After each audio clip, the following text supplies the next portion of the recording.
సరైతే ప్రస్తుతం ఏపీ పాలిటిక్స్‌లో చూసుకుంటే ఒకటే అంశం చర్చనీయాంశంగా ఉంది. అది జనసేన కోటాలో లింగన్‌మేని రమేష్‌కి రాజ్యసభ సీటు కేటాయించడం. ఇటు జన సైనికులందరూ కూడా దీనిపై అసంతృప్తి వ్యక్తం చేస్తున్నారు. అసలు దీన్ని ఏ విధంగా చూడాలి? మీ అనాలిసిస్ ఏంటి సార్?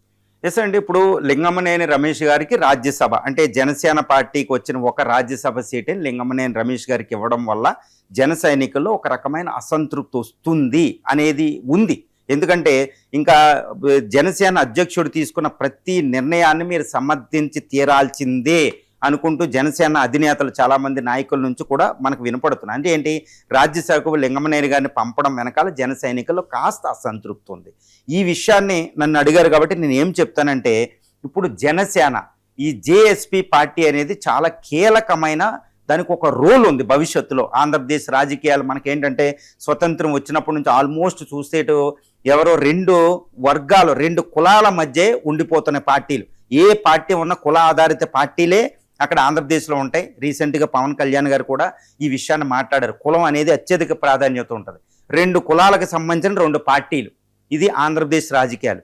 కానీ మూడవ శక్తికి అక్కడ చాలా అక్కడ ఎక్కువ స్కోప్ ఉంది. Lot of vacuum is there అన్నమాట.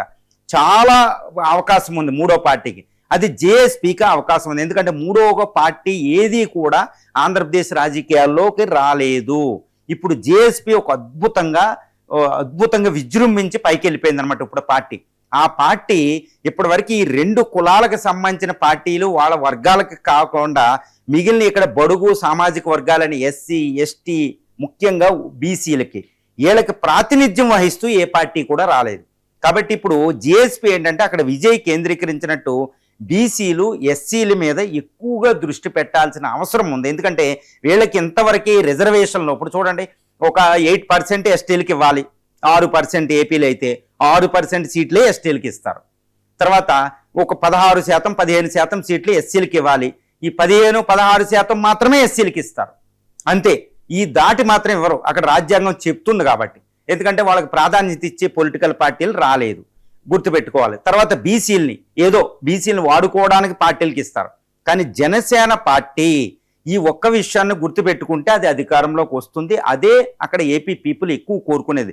బడుగు సామాన్య ఎస్సీలకి బీసీలకి ఎక్కువ ప్రాధాన్యత ఇవ్వగలిగితే ఆ పార్టీ తిరుగు లేకుండా అధికారంలోకి వస్తుంది. మరి ఇప్పుడు ఆల్రెడీ ఒక టాప్ మోస్ట్, ఇప్పుడు రెడ్డి కమ్మ ఇలాంటి టాప్ మోస్ట్ క్యాస్ట్లకి ఏంటంటే ఆల్రెడీ ప్రాతినిధ్యం ఉంది. ఇప్పుడు మళ్ళీ జేఎస్పీ తీసుకెళ్లి మళ్ళీ అదే వర్గానికి ఇవ్వడం వల్ల ఇక్కడ బీసీలు ఎస్సీ ఎస్టీలు వీళ్ళకే ప్రాతినిధ్యం లేదు. అందువల్ల జేఎస్పీ అనేది నా సూచన ఏంటంటే, జేఎస్పీ అనేది ఎస్సీ ఎస్టీ బీసీలకి ఎక్కువ ప్రాతినిధ్యం కల్పించాలి. అది ఇంపార్టెంట్. లింగంనానికి ఇచ్చారా రమేష్ గారు, ఇది ఏ సందర్భం అనేది నాకు అవసరం లేదు. కాబట్టి ఎస్సీ ఎస్టీలకి ఎక్కువ ప్రాతినిధ్యం ఇవ్వగలిగితే వాళ్ళకు ఒక మెసేజ్ అనమాట, మీకోసం పుట్టింది మీకోసం పనిచేసే పార్టీ ఇది. ఆ టాప్ మోస్ట్ ఇప్పుడు కుల ఆధారిత టాప్ మోస్ట్ క్యాస్ట్లు కాకుండా నేను అందరికీ సమాన ప్రాతినిధ్యం ఇస్తాను అంటే ఒక క్యాస్ట్ కోసం పుట్టిన జేఎస్పీ కాదు అనేది ఒక ఇండికేషన్. నాకు తెలిసినంత వరకు ఏంటంటే ఒక ఎస్సీ కులస్తులకు కానీ ఎస్టీ కులస్తులకు కానీ లేదా బీసీ కులస్తులకు కానీ ఈ యొక్క రాజ్యసభ సీట్ ఇచ్చుంటే జనసేన పార్టీ అధినేత ఒక గ్రేటెస్ట్ ఇండికేషను ఈ ఆంధ్రప్రదేశ్ పీపుల్కి ఇచ్చి అవకాశం ఉండునమాట. కాబట్టి ఒక అవకాశం మిస్ అయినట్టే. అందువల్ల జన సైనికుల్లో ఒక రకమైన అసంతృప్తి ఉంది అని నేను అనుకుంటున్నాను.